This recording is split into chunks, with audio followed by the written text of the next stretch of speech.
Everyone, hope all of you are doing well. Today I am going to tell the story of the Canterbury Tales, the first story of the Canterbury Tales. Canterbury Tales is written by Geoffrey Chaucer. It is one of his best known work. It is a collection of 24 stories. Initially he wanted to write 30 stories, but as he died, therefore he couldn't complete. And this story was told by 30 pilgrims who were heading toward the shrine of Thomas Becket in Canterbury. तो आज हम nights tell के बारे में जानेंगे।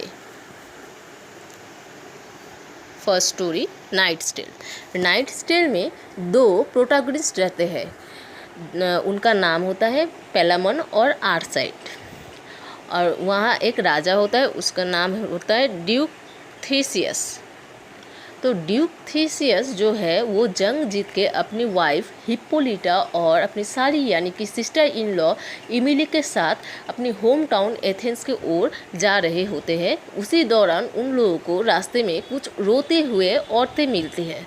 तो वो जब देखता है कुछ औरतें रो रही है तो वो लोग उस औरतें को पूछते हैं, आप लोगों को क्या हुआ है, आप लोग क्यों रो रहे हो। उसी दौरान वो औरतें बोलती है कि क्रेयन जो है किंग ऑफ थीव्स, उन्होंने उन लोगों के हस्बैंड को मार दिया है और वो डेड बॉडी देने से इनकार कर रहे हैं।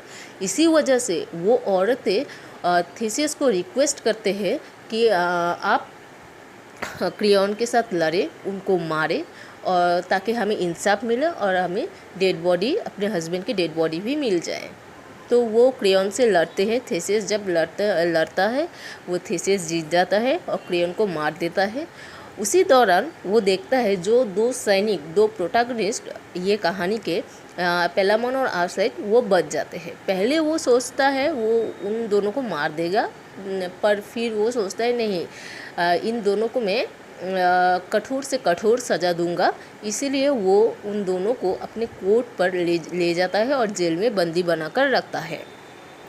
तो जेल में क्या होता है, एक खिड़की होता है ऑक्सीजन आने जाने के लिए। तो वही खिड़की के बाहर एक सुंदर, बहुत खूबसूरत सा बागीचा होता है। पेलामन रोज़ उस खिड़की से बाहर देखता था और उस बागीचे में, खिड़की के बाहर जो बागीचा था उसमें इमिली रोज़ आती थी फूल तोड़ने। जब पेलामन ने पहली बार इमिली को फूल तोड़ते हुए देखा तो उसे पहली नज़र में प्यार हो गया। आर्साइट सोचता था पेलामन क्या देख रहा है रोज़ रोज़, इसलिए वो भी खिड़की के बाहर देखा, उसे भी इमिली देखी और उसे भी इमिली को देखते ही प्यार हो गया। इसी वजह से दोनों में गहरी दरार आ गई। आर्साइट जो था वो उसका पहचान बहुत दूर तक था। उसने क्या किया, ड्यूक थेसियस को अपना पहचान निकलवा के रिक्वेस्ट किया उसे जेल से बाहर निकाले। थेसियस राजी हुआ, पर उन्होंने आर्साइट को कहा, मैं तुम्हें जेल से बाहर निकालूंगा, पर मेरा एक शर्त है, तुम्हें ये एथेंस छोड़कर दूसरे शहर में जाना पड़ेगा। तो आर्साइट राजी हो जाता है और वो एथेंस छोड़ के बहुत दूर एक शहर में चला जाता है। तब पेलामन जेल के अंदर रह जाता है। आर्साइट दूसरी जगह जाते ही उसका शक्ल चेंज हो गया, कुछ बीमारी की वजह से वो पहचान में ही नहीं आ रहा था। वो डिसाइड करता है मैं फिर एथेंस जाऊंगा और इमिली से मिलूंगा, ऐसे सोचता है। तो वो ऐस उसका जो शक्ल है वो चेंज हो जाता है, उसे कोई पहचान भी नहीं सकता उसकी बीमारी की वजह से। इसलिए उसने क्या किया, एथेंस जाते वक्त अपना जो नाम है वो चेंज करके रख लिया पेलोस्ट्रेट। तो वो अपना नाम पेलोस्ट्रेट रखकर थेसियस के कोर्ट पर जाता है और उसे कोई पहचान भी नहीं पाता, एज उसका फिजिकल अपीयरेंस चेंज हो जाता है, इसलिए वो पहचान में भी नहीं आता था।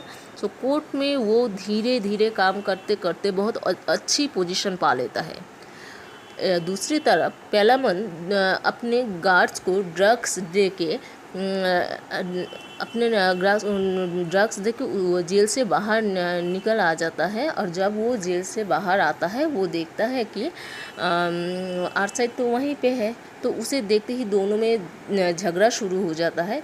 वो झगड़ा देखकर थेसियस आता है। थेसियस आकर उन लोगों को पूछता है तुम दोनों क्यों झगड़ रहे हो। उसके बाद वो दोनों अपने जो स्टोरी है, कैसे वो दोनों इमिली को पसंद करते थे पहले, कैसे पसंद हुआ, उसके बाद दोनों में दरार आ गई, वो सब उन्होंने थेसियस के साथ शेयर किया। उसके बाद थेसियस वो सब सुन के बोलता है ठीक है, मैं तुम दोनों को 1-1 साल दे रहा हूँ, अपने अपने सैनिक रेडी करो, उसके बाद दोनों लड़ो। 1 साल बाद जो लड़ाई में जीतेगा मैं उसकी शादी इमिली से करवाऊँगा। उसके बाद पेलामन और आर्साइड लग जाते हैं अपने सैनिक रेडी करने में, और 1 साल बाद वो आते हैं, वो लड़ाई करते हैं। उन दोनों के ग्रुप में 100 सैनिक होते हैं और लड़ाई आर्साइड जीत जाता है। बट लड़ाई जीतने के बाद आर्साइड जब घोड़े पे चढ़ने जाता है तो वो घोड़े से गिर जाता है। घोड़े से गिर जाते वक्त उसका मौत हो जाता है। उसी दौरान मरते मरते आर्साइड ने इमिली को कहा कि तुम पेलामन से शादी कर लो, वो बहुत अच्छा लड़का है, वो तुम्हें खुश रखेगा। इसी तरह नाइट्स टेल ख़त्म होता है। Thank you for watching. In the next video I will discuss about the Miller's Tale.